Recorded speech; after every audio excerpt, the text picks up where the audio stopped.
In this video, I'm going to show you how to build a 6-figure Airbnb empire within a year and with no money. If you're new to the channel, it must have cracked. My name's Dave and I've been involved in Airbnbs for 17 years, which is before this thing even existed. I run a portfolio or empire of 75 plus properties doing over £4 million in booking revenue per year. Now I've been at this a while. For quite a while, Mr. Thal. And I figured some stuff out. It took me a minute, but I got there in the end. And today I'm going to share with you the quickest, most efficient route to get to where I am now. And to be honest, where I am now, it's pretty nice. I work a few hours per week. I'm a present dad for my kids. And I get to make content for you guys. But if I could go back and start again, this is how I would do it. And when I came up with a concept for this video, I couldn't decide, am I going back in time with the knowledge I have now? Am I like waking up one day with amnesia, but I'm writing myself a note? Am I like quantum leaping into one of you? I don't really know, but you get the idea of why I'm trying to do this video. So the first thing I would do if I woke up with none of the knowledge, but I'd written myself a treasure map of how to get to where I am now, is learn the ins and outs of this actual business. Now I'm sure you've heard about how lucrative Airbnb can be, which is why you're probably watching this video, but it's not as straightforward as you might think. There's a lot of competition out there. The people who come and stay in these are not just bookings, they're real people with real desires, real expectations, and it can be really difficult to do. But that's why this channel exists, and that's why this book exists.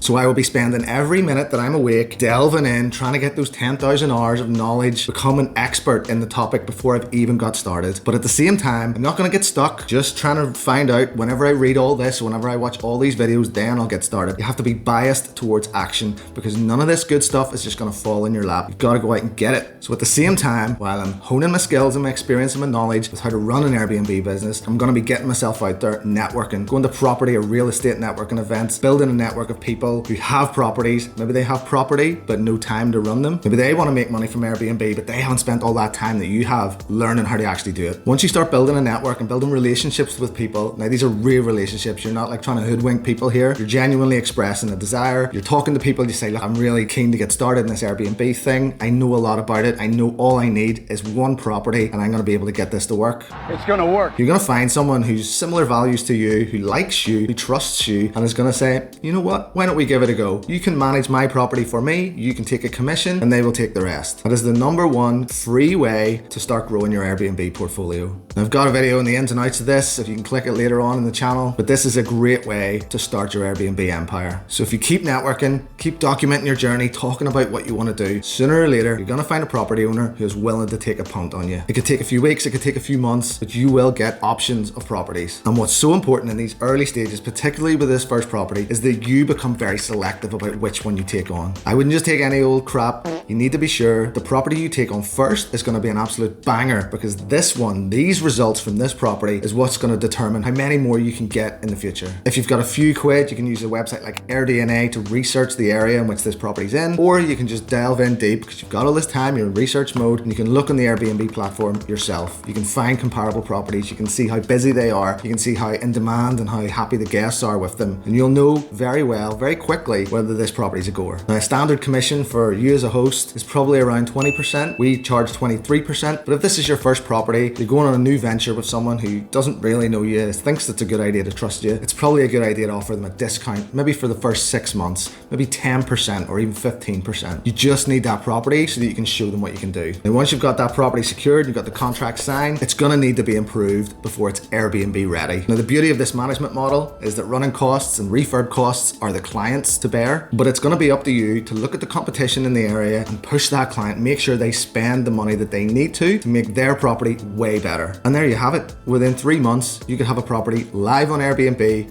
making you and your client money. But now the real work begins. All that research that you did, all my videos that you watched, now you've got to actually implement it. And of course, reading a book and then dealing with a guest that's standing right in front of you are very different things. There's going to be a lot of experiential learning. You're going to have to learn on the job and you're going to have to learn very, very quickly. But thanks to me and all my videos, you'll be very prepared to what to expect. I believe in you. But your #1 job with this property is to keep those guests happy, which in turn is going to keep your client and your bank account very happy, because that money is just going to come rolling in. Now, if I was starting again with one property, I would start with a channel manager from day one. Now, I know a lot of people out there are saying it's an added cost that you don't need, especially when you've only got one property. It's manageable. But no, if I was starting again, it would be channel manager from day one. I want to be on every property site that's going. I want my business systemized and have the capacity to grow straight away. Being on a channel manager is going to give you access to a direct booking engine, so you're going to be able to cut those booking sites out straight away from day one, and you're going to be able to add instantly a rate pricing software like Price Labs. Now, by adding something like this is just a massive learning curve that you've just bypassed immediately. I've been at this 17 years, I think it is, and I only started using the rate pricing software about 4 years ago. So like, if I had have known, if I had have seen the possibilities of that on day one, I would have used it. Although in fairness, it probably didn't exist back then. But by getting this on board straight away, your property is reaching its full financial potential immediately. Tinkering around with rates, $1 up here, $2 down here, is a waste of time. You're never gonna do it as well as an algorithm, so just don't even bother. Take my advice, put that time into better things. Straight away, once I got started, I'd be optimizing my listing and optimizing my rates for longer stays. These are far more profitable than shorter stays. Even though shorter stays can have a higher nightly rate, longer ones are far more profitable, far less work. From running the business, I'd be saving every penny I could. Apart from the systems that you're putting in place and the tech, I'd be saving everything. You gotta save up to start buying your own properties. I'd be setting up business accounts for the current account and the client account to just generate interest and just grow that revenue even further. I'd be using business cards like Capital on Tap to pay for all the expenses, which is gonna give you either money off or rewards back. I'll be linking up with local restaurants, bars, tours and experiences to get commissions for all the guests that we're going to send to them. There are so many ways to make free money from this business. Now, controversially for this channel, I would recommend doing all the cleaning yourself when you can. If you're trying to juggle this around a job, any day you have free that there's a changeover, do it yourself. And I would make it an absolute priority to meet and greet every guest that you can. This is how you learn. This is how you learn the ins and outs of that property. You learn how long it takes. You learn what products work well. And by meeting the guests, this is the best way to guarantee those 5-star reviews, especially at the start. I did this for the first, I think,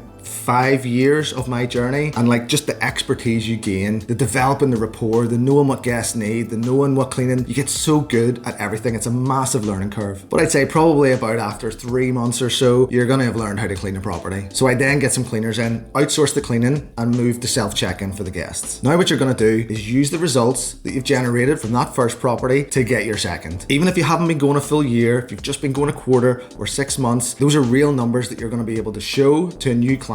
It's evidence that you know what you're doing and things are going well. And you can even get a testimonial from that first client to help you secure the next ones. You're giving them a massive discount. That's the least they could do. I would document everything. I'd be on social media shouting about the returns that I'm delivering for this client. And the word's gonna get out that there's a new kid on the block. Things are gonna start growing very, very quickly. Now, if I was in the UK, I would be very mindful of the VAT threshold. I don't know if that's the same in other countries, but in the UK, the VAT threshold is £90,000. Below that, you don't pay any VAT, but over that, you pay 20%. And that's all right, booting the balls, because there's not much in this industry that you can claim the VAT back on. Now, as the word's got out and people have been bringing properties to you, some might have wanted the management model, some might have wanted you to just rent it from them, like rent to SA or Airbnb arbitrage. But it's really important that you keep that income separate, because when you rent the property, all of the income counts towards VAT. So you could maybe only get 2 or even 2.5 before you hit that VAT threshold. Whereas when you're co-hosting or managing the property for the property owner, the bulk, the total revenue is theirs, and your margin is just the 20 or 10 or whatever percent you're charging. So if I was starting again and we were getting a bog standard 1 or 2 bedroom property that's going to generate about 30k per year, and we're charging 20%, that's about £6,000 per year. So if you divide £90,000 by 6,000, you come up with 15. So you've got an absolute maximum of 15 before you're hitting the VAT threshold. Although in reality, it's probably going to be a lot less properties than that, because the rate pricing software, and you're being so picky at the properties you bring on, they're going to generate far more income. And honestly, within 6 months, you could have 6 or 7 properties this way. Now, the other thing I would do right from day one is prioritize my time.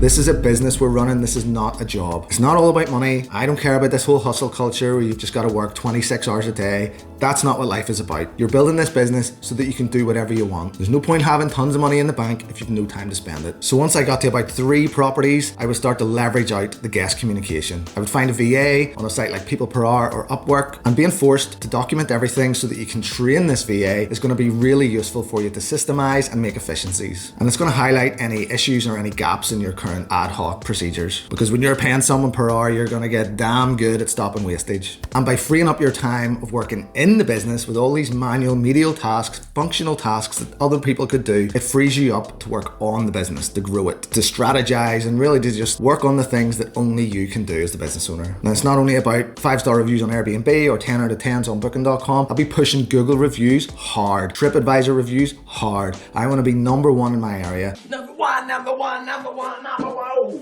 I want to get a TripAdvisor Traveler's Choice Award. I want to enter and win industry awards to grow credibility and make it easier for us to bring on clients and to charge even higher rates. I would be single-minded, and the goal is to be the best, not the cheapest, so I get especially picky with the properties I bring on. It's better to have 10 amazing properties than 30 average ones. We turn away probably about 99% of the properties that clients bring us. There's no point just taking any old crap. It's not going to work. Guests are going to be unhappy. In 6 months' time, you're going to have an awkward conversation with an unhappy client. It's much better to take on a property that you know is going to absolutely smash it, and then you actually over-deliver what the client was expecting. It's an easier business to run, it's a more profitable business to run, and it's more fun. Now is the time to work smart, not hard. So go for bigger and better properties, meaning you and your clients are earning more money. I'd be learning what exactly it is that clients value, and I'd be building systems around that to address those needs. And I'd make a point of doing things that other companies in the industry either can't do or won't do. We would build a company so damn good that any client would feel like an idiot not giving their property to us. And as I grew, I'd keep leveraging out and replacing tasks that I had to do, and instead spending all my time on the things that I actually want to do. Now, this is not being lazy. This is massively increasing your capacity to grow by multiplying the time that you have available, by outsourcing to other people, the systems, the technology. Now, if I did all that, within a year, I'd have a 6-figure, multi-award winning business that almost runs itself, and I'd have the cash flow to be able to start buying properties for myself. But let's be clear here. This is not a get-rich-quick scheme. This is not passive income, but the rewards and the life you can build are incredible. You'd have all this time to be a present dad and do whatever the f*** you wanted, but you'd still have that entrepreneurial itch. So one day, with all that time, you might decide to write a book, and then you might decide to start making YouTube videos, and then one day you might make a video about how you would start all over again if you had to from zero. This is like Inception. But first, I'd make one sharing absolutely everything I know about how to run the business day to day, and that's the one that you need to watch next.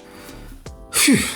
That was like a whistle-stop tour of like my life flashing before my eyes. But honestly, it's taken me 17 years to get to this point, and I honestly believe that if I had to start again from zero, I'd be able to get here in like 3 or maybe 4 years. And I hope you do too. So in 3 years, you send me a message and tell me where you are. See you next time.